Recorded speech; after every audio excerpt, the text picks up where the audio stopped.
The idea of this coffee and baseball is more or less for the parents, especially because I want to make sure that the parents have a clear-cut understanding about how recruiting works, the recruiting process, what to be doing at what stages, the recruiting timeline. These are all things that we can discuss if you guys have any questions, but assuming from the Zoom chat we have 0 questions, so I'm guessing everyone's son has already played college baseball and or professional baseball. So if that's the case, that is awesome. I congratulate each and every one of you guys. But for those parents, especially inside the Zoom chat, that have high school baseball players, ask any questions that you guys have. Awesome. Bill, thank you for kicking things off. When it comes to playing, what holds more weight, playing in a tough high school league or a good team or playing on a good travel, playing a tough schedule? So what holds more weight, playing in a tough high school league or a good team on a good team? Sorry, I can't read this morning. I need my coffee. There we go. Or playing on a better travel ball team. There we go. Travel ball team is always going to get that additional exposure that high school doesn't necessarily have, right? So the high school circuit, if you live in a great warm weather state where there's there's plenty of universities around town. So for example, when I went to NC State in the ACC, it was in Raleigh, North Carolina. About 15 minutes away was Chapel Hill. 15 minutes away from that was like Duke, right, in Durham. There's also Wake Forest about an hour and a half away. There is UNC Wilmington about 3 hours away, UNC Charlotte about 2 hours away. So just a great UNC Greensboro a couple hours away. So this great network of universities in North Carolina. So let's just say, for example, your son goes to a high school in North Carolina. Now we're really battling, especially during the spring high school season, the recruiting coordinator or the assistant coach to battle between part-time working on his team, his current team, and winning baseball games, and in his off time going and scouting players in that region, right? Because these coaches, they can't be traveling hours in an off chance that they have free time during their own schedule, their own season. These are things to be looking out for, right? Whereas, so that's all on the high school side, even if you're in a great networked city or state like North Carolina, right? On the other flip side, travel baseball. Travel baseball is predominantly in the summertime. Summertime is when college baseball programs are not active, which means the head coach, the assistant coach, the recruiting coordinators, they can all be traveling weeks on end, scouting players. And when we create this environment where these coaches can scout players, that's just going to help out your player get seen by more eyeballs, and more eyeballs, hopefully he produces that one time. That one time creates a dialogue between the coach and your son, and then ultimately that will lead into one day that coach coming back to seeing your son. Again, he has to perform. At the end of the day, guys, the most important thing is always going to be that performance. So making sure that there is that dynamic of when that coach shows up, when your son knows that coach is going to show up, he needs to just do everything in his power to, of course, perform that given day. The NC State coach, for example, from my experience, he saw me pitch one game in high school when they were down here. I think it was during spring break. He was able to, catch a pretty solid game. And then in the summer circuit at a WWBA in East Cobb, Georgia, he came and watched me pitch a Final Four game, and I did extremely well. And that ultimately was the reason why they offered me like a week later. It's pretty cool. I was able to choose where I wanted to play college baseball, which is definitely something not to take lightly. But hopefully that gave you some guidance right there, Bill. Let's see. We have Jackson. West Virginia University recruiting messaged me on Twitter for a camp. Is it good to go to the camps and get my name out there, even if it's a huge baseball camp? So, for example, I went to University of Florida's camp when I was a freshman, sophomore in high school. I went to the University of Miami's camp when I was like 7 years old. That doesn't really count. But I went to University of Virginia's camp when I was in between my junior and senior year. I went to Rice in Houston, their camp twice, when I was in 8th grade and then also between my sophomore and junior year. So I went to a couple of these college camps, right? And the reason why going to these big camps might not necessarily be the most productive thing to do is making sure that you have the one-on-one attention with the coaching staff, because ultimately that is what's going to drive the needle to make more of a relationship with these with these college coaches. If you're having, college coaches look at 300 players all at once, it becomes a little bit of a mess, and it also becomes a little bit, in my opinion, of a money grab. You are just another number, you're just another name. You get your t-shirt, and then basically they split up into a million tiny little groups, and then you just have fun, right? And that's what I refer to as the fun camps, right, of college baseball recruiting, because there's definitely fun camps for the, 8th graders, the 6th graders, right? And that was the University of Miami camp when I was in 6th or 7th grade, and I actually had a lot of fun. And they actually boarded us in the dorms, which was an awesome experience. It was just one of the most fun camps that I've ever been to. Also, I was pretty young. But it got me excited for what college baseball is going to be like. I was like, oh, I get to live on my own. It's going to be a great experience. But college baseball camps, on the flip side, there are more of these showcase style camps guided for the sophomore, juniors, and seniors, right? And these are more or less the showcase style, a lot more selective, smaller group, and this is going to be mostly focused on skill work, right? The fun camps, fun drills, just to keep someone active, just to get a good sweat, just so like parents see the kids huffing and puffing and be like, good job, Johnny, right?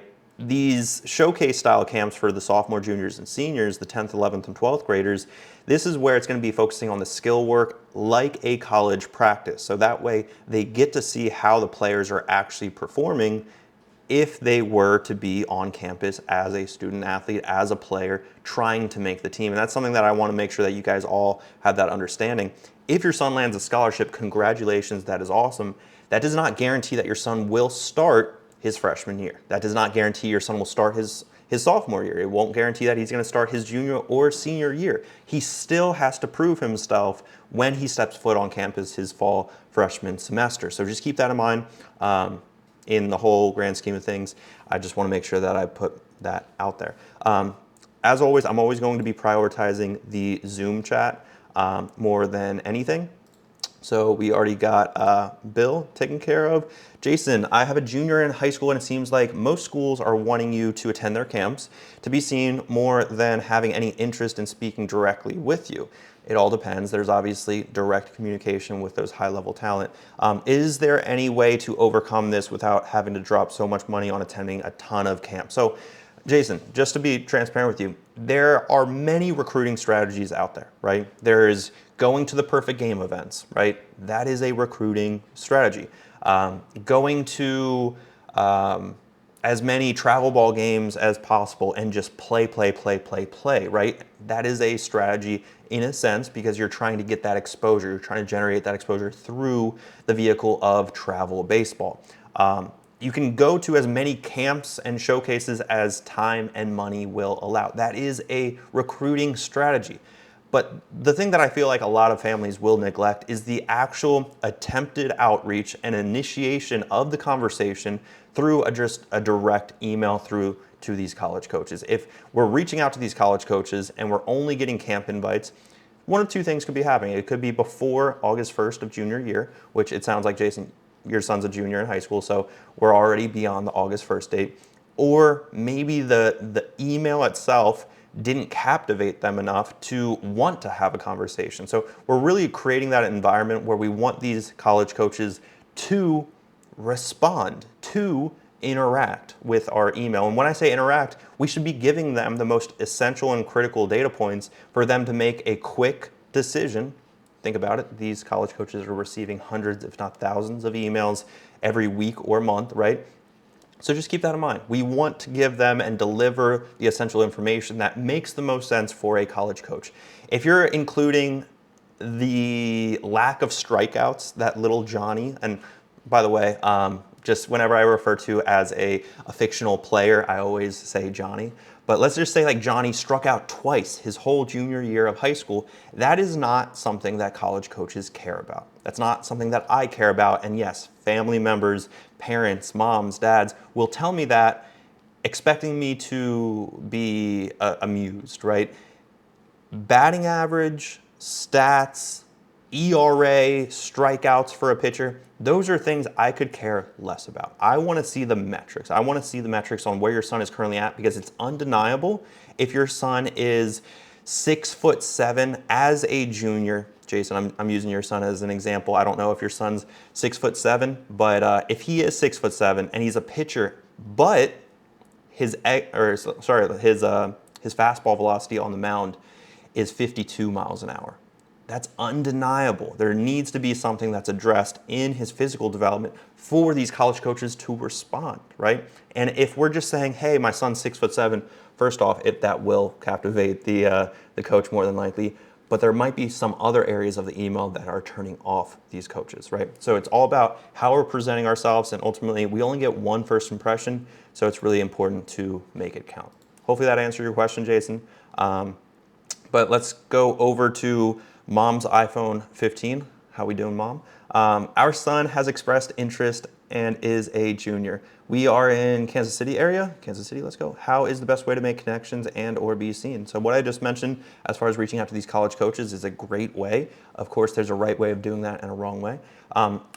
He does have a new travel baseball team he just recently joined. So that's awesome. Congratulations on the new travel ball team. One thing and one huge mistake that, yes, my family and I made when I was in travel ball as well, is listening and believing coaches when they tell you they're going to help you out in the college recruiting process. Yes and no, right? Everything is and in this world. If you are a believer of this or that, you and I probably aren't going to get along, but like I love the and, guys. Yes, travel ball and high school coaches will help you out under certain conditions. Yes, they will, and, right? So college coaches will reach out to travel ball coaches. College coaches will also reach out to high school coaches, without a doubt. These travel ball and high school coaches will answer the phone.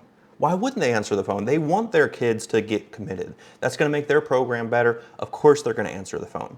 But are these travel ball and high school coaches actually going to initiate conversations with these college coaches? Probably not, right? If they have a team of one player on their team, which typically travel ball organizations do not have one player, but once you start doing the math, right? If we're trying to outreach to 50 new schools a week, how are we able to do that on a team of 10 players? And more times than not, it's not just 10 players, but for easy number, 500 emails every single week, these travel ball coaches are reaching out on your son's behalf or on every player's behalf.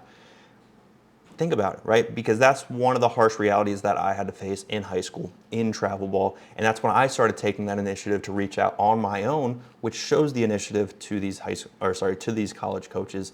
It means a lot. So that's one of the best areas. Kansas City area, I'm kind of concerned if you guys are a Royals fan or a Cardinals fan.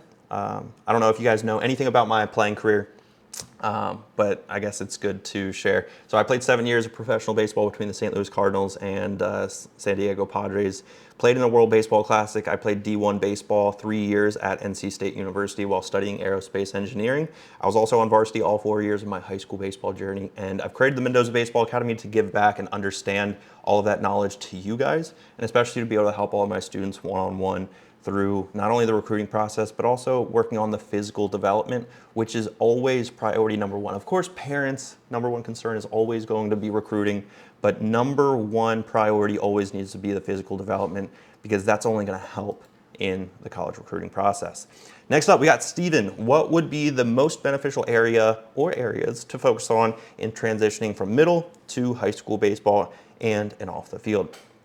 I think one thing that is very interesting is because it's really hard to put a touch on what develops a great player mentally, right? Because mentally, it seems like you either have it or you don't. You actually care about baseball or you don't, in my mind, right?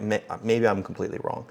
But when I was a freshman in high school, I was undersized. I was 5'6", 130 pounds, if that. And I was on varsity. I think the reason that I was on varsity is I limited the errors that I made, not physically, because I made errors my freshman year, of course. Like I made some brutal errors. Um, it wasn't the physical mistakes. I just very much so limited my mental mistakes because I was playing with players 4 years older than me. It felt like I was playing with grown men. So it's really important to make sure that when your son is developing into a high school athlete, how can we make sure that he's mentally mature enough to understand to minimize those mental mistakes, right? So a mental mistake, for example, batting practice is starting up and your son has no clue where, like you literally can see his head spinning around like those cartoons. He has no idea where to go. He has no idea what batting practice group he's in, if he's in group 3 or group 4. As a freshman, he's probably in group 4. But anyway, these are the things that he needs to know what's coming next without someone holding his hand and crossing the street with him. And that's what typically I'll find a lot of the times on eligibility reviews. By the way, if anyone is interested, I'll just go ahead and drop this right now. If anyone's interested in learning a little bit more about working one-on-one with me, the next step is to schedule an eligibility review. I just put that in the Zoom chat. But the thing that I'll hear a lot of times is, especially in this transitional period between middle school and high school, a lot of families will babysit their kids. It's the exact reason why I like to work with 8th graders and olders, because I want to instill these habits to make sure that these players are understanding that they have to take the initiative. Mommy and daddy are not going to be out there on practice with the varsity team or JV team telling Johnny where to go, what batting practice group. These are the things that he needs to start to understand, that it's his responsibility. It's his responsibility if he wants to become the best player in the world. It's Aaron Judge's responsibility to be the best player in the world that he can be. It's Shohei Ohtani's responsibility. It's not Shohei Ohtani's mom or dad or trainer or translator. I need to throw that one in there. But it's none of those people's responsibility. It's the individual's responsibility to put the ball in play if they're a hitter in the big leagues. No one else is stepping up to the box other than the player.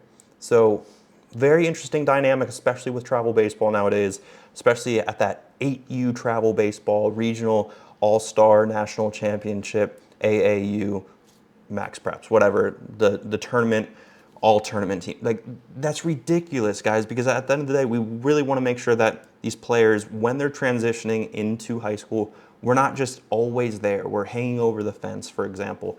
These are the things that I want to make sure that as parents, and by the way, I do not have a parent, or I don't have a parent. I don't have a kid. I'm not a parent, but these are the things that I'm witnessing day after day on what's really truly holding players back, is the inability to understand that these are the responsibilities for the individual more than anything. Because I think a lot of players think mom and dad are going to help me out through this whole process, and that's not the case. So hopefully that answered your question, Stephen. For the most part, as far as that transition from middle school to high school. We got Bill, what metrics are most important for a catcher to a coach? I would say pop time is just like the quick and easy one to understand overall athleticism, arm strength, quickness, things like that. 60 time is probably the least important. I always liked this quote that I heard because I caught a little bit in college and even a little bit with the Cardinals just in spring training, just for fun, because it was Yadier Molina's last year. So I told myself, hey, why not just put on the gear for a little bit and learn from a future Hall of Famer? But there's a quote that I heard. It wasn't from Yadi, but it was in college, I believe. When you're a catcher, and if there is a scout, any type of scout, pro, college, doesn't matter, watching you catch, he does not want to see you face to face. Meaning, if they're standing or sitting behind the backstop, they don't want to see you retrieving balls from the backstop, meaning you are not a brick wall to the pitcher, right? The pitcher needs to be able to feel confident throwing a curveball in the dirt under the zone for a strike 3. If you have the inability to block that pitch and you keep retrieving balls from the backstop, these are the things that turn off coaches. Yes, you can have an incredible bat to ball skill. You can have incredible power as a catcher. But are you truly a catcher if you can't block the pitches, if you can't frame, receive, throw, right? Throw is probably, in my opinion, one of the non-necessary areas, but having just an overall great pop time will help. So that's quickness, transfer. These are the things that will help as a catcher. Great question, Bill. We've got Jason again. So my son is a pitcher. I kind of guessed that a little bit. And corner guy. Looking at your email template, it does give the option to input velocity metric. So just to understand, you consider this more of a metric and not a stat. Yeah, velocity without a doubt, 100% is a metric, not a stat. And not a stat. That, yeah, absolutely. So we shouldn't include stats like summer ball, ERA, strikeouts. Your son could have 432 strikeouts this summer as a pitcher. It wouldn't mean anything to me because I don't know the competition that your son, Jason, I don't know what competition he's playing against, right? But if you say he has 432 strikeouts and he throws 42 miles an hour, okay, now I know what kind of competition he's playing against. More than likely, he's pitching against the school of the blind each and every day, right? So these are the things that, like, as a coach, I hear it so many times from parents. I don't care how many strikeouts. I want to see like the metrics, the cold, hard truth of where your son's currently at. So that way, as if he's still uncommitted as a senior, if his velocity right now, Jason, is 85 miles an hour, as a senior, he starts to email the same coaches, hey, now I'm throwing 90. It just shows that progression. But if you say, hey, my son's, or if Jason, if your son was the one emailing, which he should be, by the way, if he says, hey, I struck out 400 people this summer, and then senior year, hey, I struck out 200 people, it doesn't really give too much context on progression, and that's what college coaches love to see.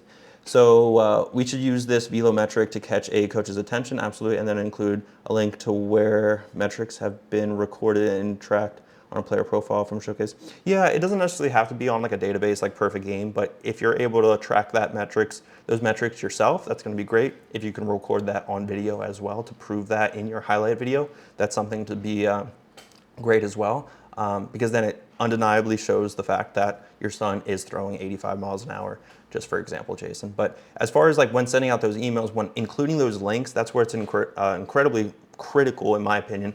The most important aspect of really what I teach as far as the outreach system and strategies to effectively and efficiently reach out to these college coaches is after we click send, right? So the email template, that's why I give it out there, because it's good, it's a good start.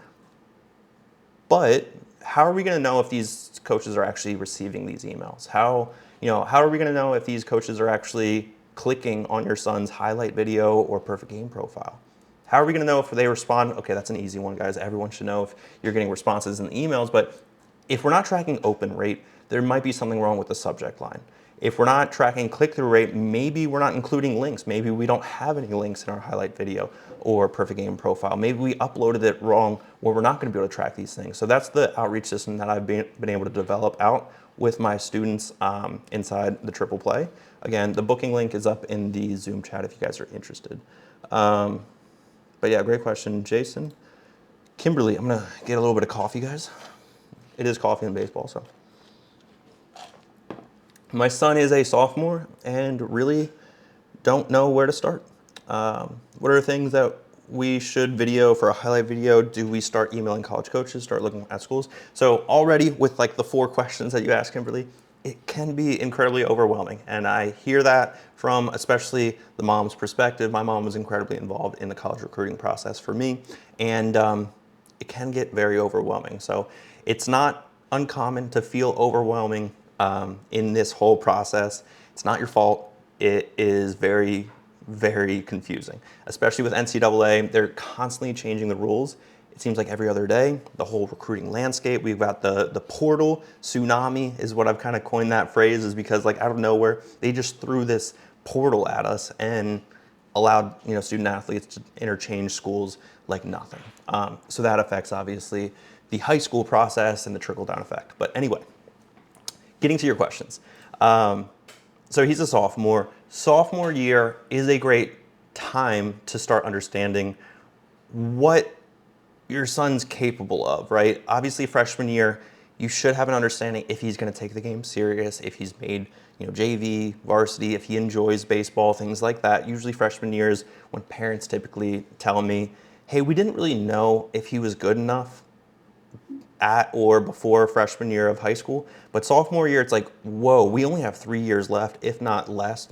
If your son's a sophomore, technically it's like, what, 2.5 years now until he graduates. That's where we want to make sure that he's developing right. He's on a recruiting strategy, so that way he's, contacting these college coaches. So sophomore year, in my opinion, is a great time to start communicating with college coaches, because one thing a lot of people get misunderstood is the NCAA rule as far as the August 1st rule. If you guys don't know what August 1st, that's totally fine. August 1st, after August 1st of junior year of high school, is when college coaches can technically reach out to us, right, as a student athlete or your son. With that being said, before August 1st, so for example, Kim, your son is a sophomore, there's nothing that says we can't initiate that conversation or initiate that email to get your son's name on these college coaches' radar. And by the way, when sending emails and contacting college coaches, it should be done by the player, because again, it shows the initiative. If it's done by the parent, it just doesn't look the same in these college coaches' eyes. And then they also kind of wonder, like, who wants it more? Does the parent want it more or the player? Either way. Sophomore year is a great time to start, so that way we can have a successful August 1st. August 1st, again, is when college coaches can contact us. My favorite August 1st story was when I was in high school. I was at the Mall of America in Orlando, and I was shopping, and I remember getting like 5 phone calls from D1 programs calling me saying, "What's up? Hey, how's it going? Do you have any updates for me?" Because ultimately that showed me that I was on their short list of players that they wanted to contact. That also gave me incredible confidence in my development, felt like I was on the right path, and that kept me going as far as the development and things like that. So that's for the reaching out side of things. As far as the highlight videos, even cage film is great. Getting video of his at-bats will be a great start, just so you have some level of highlights. A lot of people feel like if they don't have game film, they don't have anything. Guys, it does not take long to get a round of BP in a batting cage at an indoor facility one day. It takes like 10 minutes, if that. So don't feel like you need to have game film. College coaches in a highlight video really are not gonna give any type of scholarships or offers from one video. This is gonna be more or less for college coaches just to see, does this player know how to hold a bat? Does he know how to move? Does he look like an athlete? Is this someone that I should keep my eye out on? So that's what a highlight video more or less is gonna do. Great questions. I, again though, feel the overwhelming aspect of the multiple questions though. So yeah, let's get a little bit of coffee. Okay, would it be good for the player to have both training and in-game video to provide to schools? Yeah, absolutely. That's kind of my point on the more controlled environment of cage film, meaning like open chest video. Obviously, there's a right way to create that highlight video. Also game film to show that they can transfer that over into the game. I think it's also a good idea to even just like move a little bit of weight in the weight room, because I think that's going to also just show that you are developing in the weight room the right way. Great question, Stephen. Don't want to hog the chat? Bill, absolutely not. There's nothing wrong with that.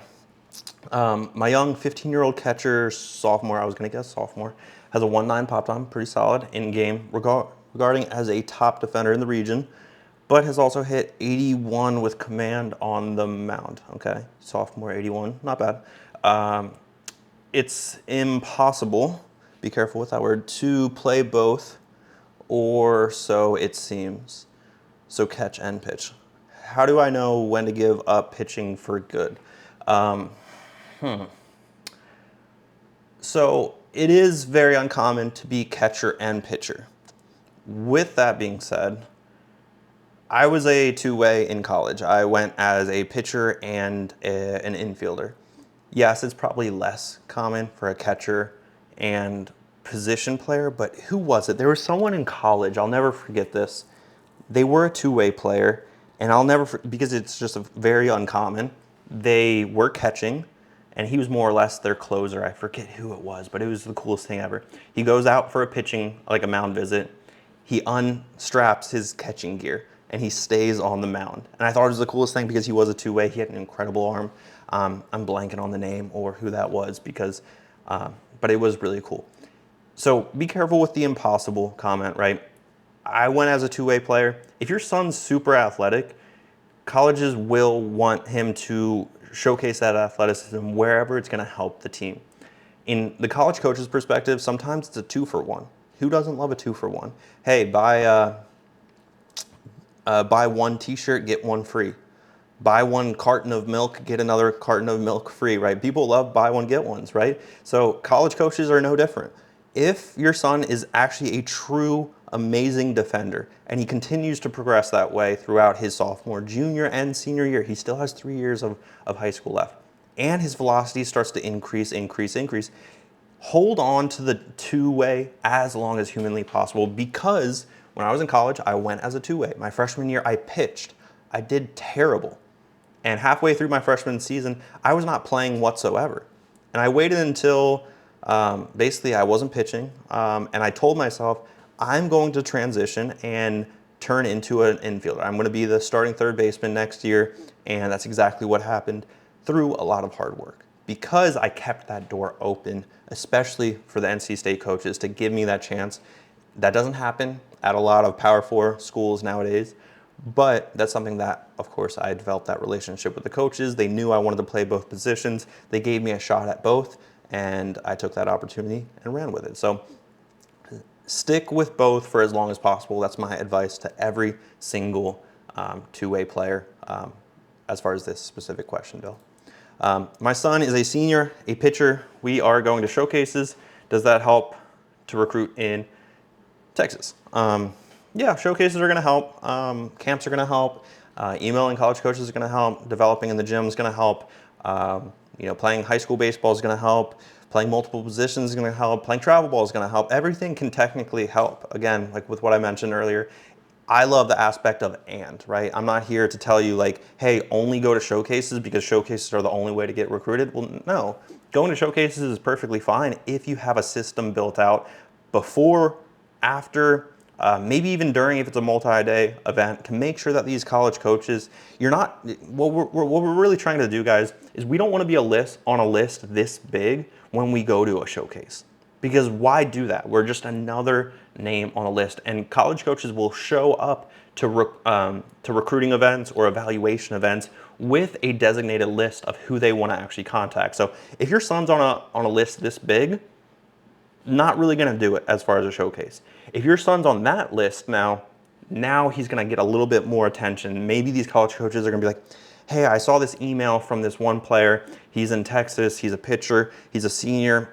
I want to see what he has tomorrow at the evaluation event, at the showcase, right? So that's where a system is built out, and it's really important that you follow through with that system, so that way you increase your chances of not only getting seen, but getting the proper evaluation from college coaches, and then ultimately that turns into conversations, and then ultimately commitments and offers.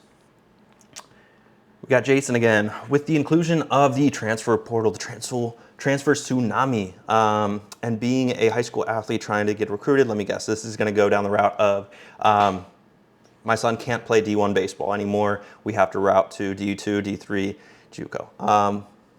Do you have a recommendation on which level school would be the best option to target? D1, D2, D3, NAI, JUCO, considering the ultimate goal would be to reach MLB. So, Jason, yeah, I hear this all the time. My son's a freshman. Should we just start giving up on D1? It's like, well, no, your son's a freshman. We should not be giving up on anything. The change of the transformation of a player can happen so quick. And I think a lot of high school baseball parents discount their players more times than not. And it's unfortunate, right? If you're a freshman, sophomore, or junior, we shouldn't really be discounting ourselves to, oh, the transfer portal is the reason that my son's not going to be able to play D1. Because the thing is, if your son's D1 material, he's going to play D1 baseball. And he's always bound to play D1 baseball. The problem with this line of thinking of, oh, the transfer portal is the reason why, we're already giving up before we even started.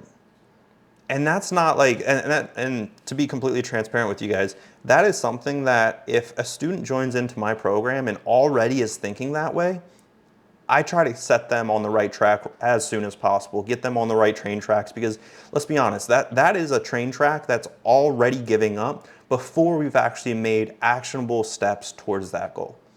So if we haven't had many actionable steps to play D1 baseball, why are we already giving up on the goal, especially when the dream is to play MLB? Most MLB players will play at a D1 program, at least the higher quality ones. I had teammates that made it to the big leagues that played D3 baseball in like Nebraska, or played JUCO. You know, it's possible, right? It all depends on the player and the development of that player, because that is the most important thing. But let's not discount the ability of our son with the ability of playing D1 baseball until like a week or two into his senior year, honestly, because there's so much that can change. For example, in 3 or 4 months, I was able to radically, in my opinion, radically change my velocity from, I think it was like 82, 83 to 88 miles an hour in a span of 3 months. So 82, 83, in my opinion, is not D1 caliber. 87, 88, 89 is. It absolutely is, for those that want to argue that on me. Our Friday night starter was a lefty. He was 5'9", maybe 150 pounds. He threw 86 miles an hour, and he was disgusting. He got drafted by the Red Sox, by the way. And I was actually the Saturday starter, meaning I was number 2 in rotation my freshman year, and I was typically sitting 87, 89. So that is D1 material.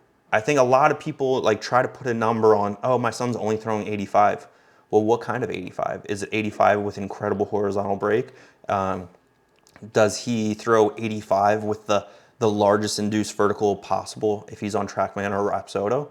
Do we know those data points? Like if we don't, but if a college coach does, maybe the Arkansas pitching coach is going to be like, holy cow, Jason's son has a 4,200 spin rate.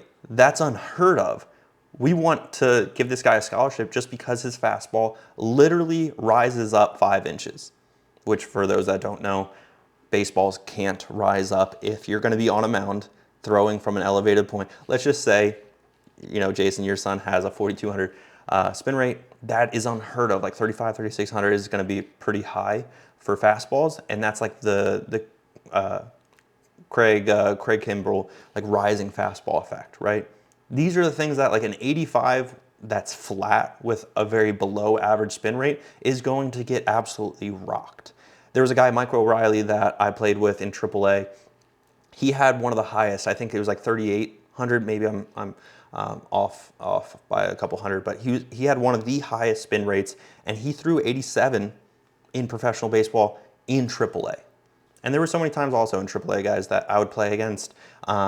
Jesse Chavez, for those that don't know, he was with the AAA of the Atlanta Braves in Gwinnett. And this guy threw pitches all different directions. It was so hard. I literally just swung in the middle and hoped I made contact. But this guy was like 38 years old, pitching in AAA, and maybe topped out at 87, 88 miles an hour. And it was the most uncomfortable at bat. So when we're putting numbers in possibilities of where our son's going to play at D1 level or this, that, don't read too much in it. Focus on the development, focus on the body, focus on, you know, the player development, the mental toughness that it's going to take to play D1 baseball, and make sure that those habits are created in a setting stone manner. So that way each block can be, you know, compounded. If we have a good routine for Jason, for example, your son, that's going to help out. Especially in the long run of his playing career. So hopefully that answered your question. Coffee is a must, absolutely can be. That's what we're doing here, coffee and baseball. My coffee's running out because this is my first coffee from more than a few hours ago, but cheers. Is it hard to get into JUCO? His pitching velocity is 86, 87. That where he want to start. My son's 6'2", 200. I mean, that sounds like an athlete, 6'2", 200, 86, 87. Like, keep that up. iPhone 43, he's a senior. So senior 86, 87, depends on what kind of 86, 87 that is. Does he have any run? Does he have, you know, is he a rising fastball type of guy? Is he a high spin guy? These are the things that ultimately it's better if you know those things. So when we reach out to college coaches, we can include them in our recruiting emails. Then that way we have the maybe TrackMan or Rapsodo reports we can include as well. And that's just added information that these college coaches are going to take us serious, especially as a senior, as time is running out. Cool, guys. Well, I don't know how many more questions we got over on Instagram, but I'm only going to do probably like one more question because I do have to wrap up here before noon Eastern time. I'm a JUCO right now, and I said 87, 89, top 91. I'm 6'3", 190. Do you think I should stay JUCO another year? I'm a freshman. I have no idea, dude. I have no idea who you are, what JUCO it is, what the coaching style is. I don't know if you have a great relationship with the JUCO coaches or if you have conversations with other college coaches. That's what it's really hard for me to understand.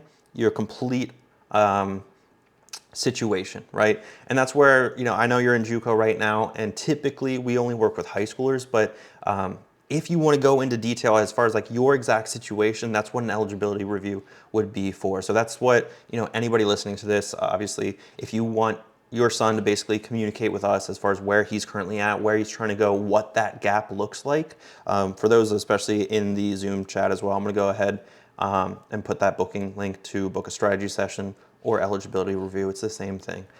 Just to kind of speak about if we can even help with whatever you guys are potentially even looking for. But yeah, sorry for lots of questions in the About Me section for the player. How many sentences do you recommend staying to? Just one sentence, and it's a well thought out, and great question, by the way, Jason. And I don't know if you're writing that email for your son, but be careful of that, right? Because if your son doesn't know how to talk baseball and then a college coach calls expecting to speak to someone that knows how to talk to baseball or how to talk baseball, and you're the one that wrote the email, it's just like, it's going to be very easy for these college coaches to understand, like, this guy doesn't have a clue, right? But this one sentence is what I see, I'll say 98% of the time, players will get wrong. And the reason that I say that is because I proofread all my players' emails that are reaching out to college coaches because we want them to be spotless. We only get one first impression. If we send the wrong things or if we have typos or if, most importantly, if we don't sound like a baseball player in that sentence, it's going to go a long way to get your name crossed out. So these are the areas that I take the initiative to just make sure that all of our players' emails are written in the right way. They sound like baseball players, but this is a one sentence recap of the playing profile of ultimately who your son is. It shouldn't be written by the parent because more than likely the parent's gonna instantly go into bragging rights and like, my son this, my son that, and obviously we don't ever want to say my son if you're writing an email by your son. But these are the things that I would look out for, obviously, and I would get with your son and just write that email together. It doesn't take that much time. Again, writing that email for the first time, sending out emails, that's great. Without the proper tracking, that's where, there's no strategy other than just clicking send. Obviously, if there is a strategy beyond it, that's where, we use data, of course, to make decisions. I studied aerospace engineering. Of course, I'm going to make decisions based off of data. But does a college coach care if you play grad year or age in travel ball? What does that mean? Grad year or age? Is that like 18U or what is that? What care if you play grad year? I don't understand what grad year means. Usually like travel ball, typically speaking, it's just like 17U is the highest I think I played. 15U versus a 2028 team. So 15U and 2020, they're relatively the same thing if I'm correct. I think so. Maybe this is something that's come up with a lot more travel organizations. They try to circulate a 2028 team, meaning they're only going to let 2028s on that specific team. 15U relatively is a 2028 team. 15U is more or less for the tournament requirements because the requirement's going to be, hey, they need to be 15 or under, right? For recruiting purposes, the team might call themselves FTB Philly Scout Team 2028 team, right? For example, the 2028 meaning, hey, we have 2028s the majority of our players are 2028s. The thing is with like my high-end travel ball teams when I was in high school is like for FTB, we had a 2028 team. Let's just use that for example. But we still had like Bo Bichette, who is 3 years younger than everyone else, right? So the majority of the players are that graduation class, but that's more or less for the college scouts watching. Coaches don't necessarily care too much. I think if anything, the 2028 helps them out with understanding which teams to go to, but it's not gonna necessarily relate too much on the specific player. It's just gonna help the coach when seeing, oh, FTB Philly Scout Team 2028, I should go watch that because I'm looking for some 2028s. Or, hey, I'm not looking for 2028s. I don't need to watch this game because they just have 2028s. I'm gonna go to this Scorpions 2027 team because I need to look for more 2027s than 2028s. So it helps the coach, if anything. So depending on the age, you can play 17U, but be in a higher graduation class, depending on your birthday. Potentially, yeah, I think that's where it gets kind of confusing with the whole, the reclassing understanding. That's going to be the most important thing because the reclassing is going to change up the 17U, the graduation class, all that fun stuff. So those are like the nitty gritty, tiny questions that don't make a huge deal on the stuff that isn't going to produce the best results, right? If we want to spend all day, all year long trying to reclass or play on the best travel ball team because of the best name, because it's 17U rather than, 2026, whatever the case may be, we're spending our energy in the wrong area. We need to be spending our energy more or less on the physical development needs to be like, we need to have that structure in place. So that way, if he's on a 17U team, a 2026 team, it doesn't matter what team he's on, he has the resources to grow in a structured manner. So that way he's able to see that progress. So that's probably where I would be putting my attention rather than like the team name. And now we're just reading into the wrong things and we're wasted random energy and we're kind of just spinning our wheels, not doing anything or making any action. We're not making any progress. But yeah, I see a Brian. I understand setting an appointment will get specifics, but can you summarize costs on your services? So no, not really. I can't go into that because I don't know, Brian, who your son is, if we can even help. And if we can, if you guys are a good fit for us and if I'm a good fit for you guys, because that's what that call is really about. There are plenty of opportunities where we speak to individuals. They either don't show up prepared, which is a huge no-no. Like if you're going to show up to one of our calls, you're going to do the research on who we are, what we do, how we can potentially help before scheduling that call. Of course, after scheduling that call, we give you guys plenty of resources to understand a little bit more on details on what the investment would look like. Of course, giving you the realization that playing college baseball comes at a cost, whether it's the cost now or the cost of not taking action for 2 years of your son's physical development. But that's something that will 100% be discussed on the eligibility review with either myself or a team member if we're a good fit, without a doubt. But cool, guys. We are going to wrap up right now. I appreciate you guys all for joining in today on Coffee and Baseball. If you guys enjoyed this, just put like a thumbs up in the Zoom chat. I actually liked this time slot a lot better. Thank you, Steven. I like this a lot better than usually I do webinars around 8 p.m. Eastern. So that way we're able to grab the West Coast people. But I like this time slot because usually it's a lot less players in the chat because sometimes when there's too many players, the Zoom chat gets a little bit jumbled up, the Instagram chat gets a little bit jumbled up, some repetitive questions, some fan questions rather than like parents asking very logical questions that obviously are in the best interest of their player. So guys, one thing that you guys will be receiving here shortly once this gets recorded, I'm going to go ahead and just share over the link with you guys. So if you guys wanted to rewatch any of this, you definitely can. And that's going to be sent out probably within an hour or so. So just be on the lookout for that. And then of course, if you guys are interested in booking an eligibility review, by the way, guys, we only work with 8th graders and up. Typically, I like to focus on working with 10th, 11th, and 12th graders within the triple play. Is it cool if I just give you a really, really quick rundown on what the triple play is? If someone just gives me a thumbs up, I'm just going to go ahead and wrap that up within 2 minutes. Is that cool to do? Anybody against that? Cool, Bill. So yeah, the triple play is what my program's all about. We really focus on the physical development with structured workout programs written by a New York Mets strength coach. There's also sprinting programs, and it's all visual style of learning. So like all your son's gonna have to do is click on a link, and there's gonna be a demonstration on how to do that specific movement right then and there on your son's phone.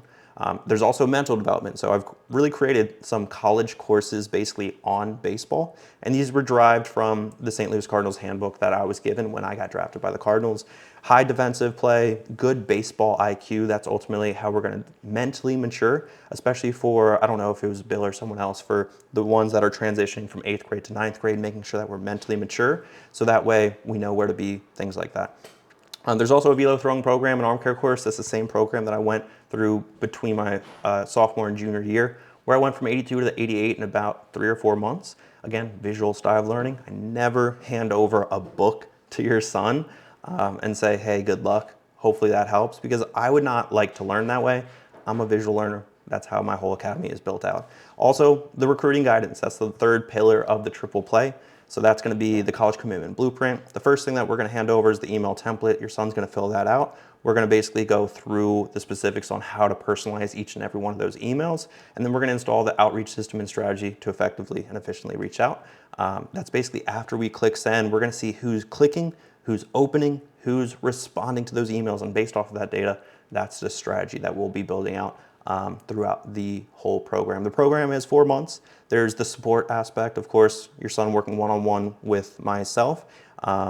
We have a Slack channel. That's basically how we're going to communicate back and forth. Think your son's going to have communication with me directly at his fingertips.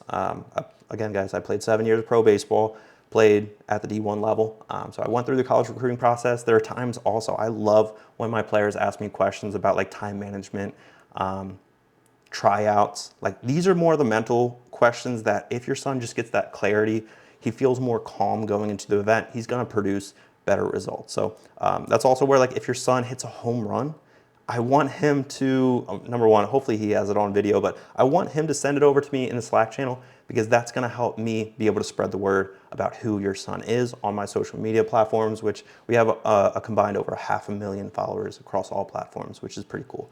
And definitely some of them are college coaches. So, but yeah, all that is personalized to him as far as that communication on Slack. So the triple play, quick little rundown: physical with workout programs, mental with college courses to elevate baseball IQ, the recruiting strategy to effectively and efficiently reach out to these college coaches in a structured manner, and then of course the support one-on-one with me. So if you guys are interested, again, as I literally wrap up, I'm hopping off, no joke, in 2 seconds. Go ahead, schedule that eligibility review. I'll be sending that over here probably in the next 45 minutes as well, with the recording of this Coffee and Recruiting. I appreciate every one of you guys, and have a good rest of your day.